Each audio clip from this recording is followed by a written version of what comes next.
ఈ పాట నీ రక్తం అనే ఈ పాటను డాక్టర్ జైపాల్ యూట్యూబ్లో రిలీజ్ చేయమని రాజ్ ప్రకాష్ పాల్ రిక్వెస్ట్ చేశారు.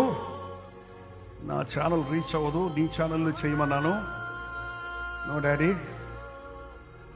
మీ ఛానల్లో చేయండి అన్నారు. అండ్ ఈ పాట ఇప్పుడు రిలీజ్ చేయబోతున్నా. వచ్చిన ప్రార్థన, ప్రభువా ఈ పాటను నాయన వినుచున్న ప్రతి ఒక్కరూ సిలువపై క్రీస్తు చేసిన యాగం విజయమని,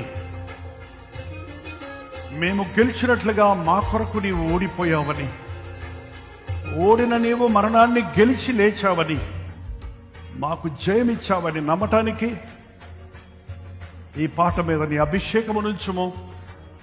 అనేకల హృదయాలలో పరిశుద్ధాత్మని కార్యాలు జరిగించమని క్రీస్తు నామములో అడుగుచున్నాను తండ్రి, ఆమేన్. డాక్టర్ జైపాల్ యూట్యూబ్ ఛానల్లో ఈ పాట రిలీజ్ అవుతుంది. అదే